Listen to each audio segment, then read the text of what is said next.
So today was day two of my prayer challenge or prayer journey. Um, and as the day progresses, more stuff happens. Um, so today was about the mind. I prayed for my husband's mind today. And before I could pray for him, of course, I had to pray for myself. And through this prayer challenge, and even beforehand, God has been really stressing on me, or not stressing, but really helping me to understand that before you intercede for anyone, it doesn't matter who it is, that you have to get into a place of brokenness. And been in this place for quite some time, and when God um, breaks you, it doesn't necessarily mean that you're being physically broken, but it means that you're being spiritually broken, and things that could possibly hinder you spiritually, things that could hold you back from getting closer to God, um, past situations and things that you used to do. God tends to break those things off of you to make you a better woman of God, or if a man is watching this, a better man of God.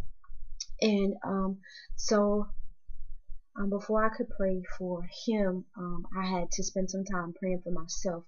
And what he helped me to realize today was that there's so many things that have been just embedded into my mind that I didn't realize how much stuff, negative things, impure thoughts, back onto the negative things, embracing failure, embracing, you know, actually believing that I wasn't gonna be, anything, or I wasn't gonna be smart, I wasn't gonna be intelligent, I wasn't gonna be able to do, travel across the world, or, be able to sing and minister to the hearts of, millions of people. And what I realized today was that mentality and that way of thinking really has hindered my life um, for a long period of time. And today, I guess for the first time, I finally felt like, you know, I got closure to some things that I needed closure on, and I felt free, that I could embrace the woman that I am, that I could embrace my natural hair, the way that my hair texture is. I could embrace my brown skin. I could embrace my high cheekbones, my chubby cheeks. Those things may seem, simple, but for me, for a long time, I struggled with, self-worth. And so for the first time in a while, I felt free, and I believed, that I was beautiful, and I was, worthy of God's love, that I was worthy to be that royal woman of God that God has been calling me for so long to be, and so it felt very freeing. It felt like such a wonderful release. And so when I went into prayer for my husband, um, the prayers were more genuine. They were more compassionate. They were more open and honest with God. And I could connect with God on a more intimate level, instead of those prayers like, Lord, I just ask that you touch him. Lord, keep him safe, keep him covered. But it was more so, I'm interested in the mind of, I'm interested in how his mind works, and what makes him tick, what makes him the man of God that he is going to be in my life, even though he may not even be here. But I am interested in the man that you have created for me.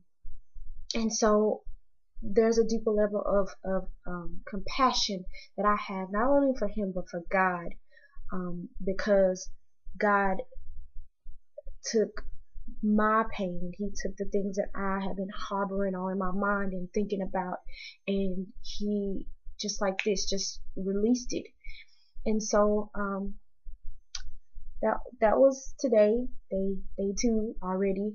But I believe that as this journey progresses, um, I think God is gonna show, He's gonna show more, He's gonna reveal more.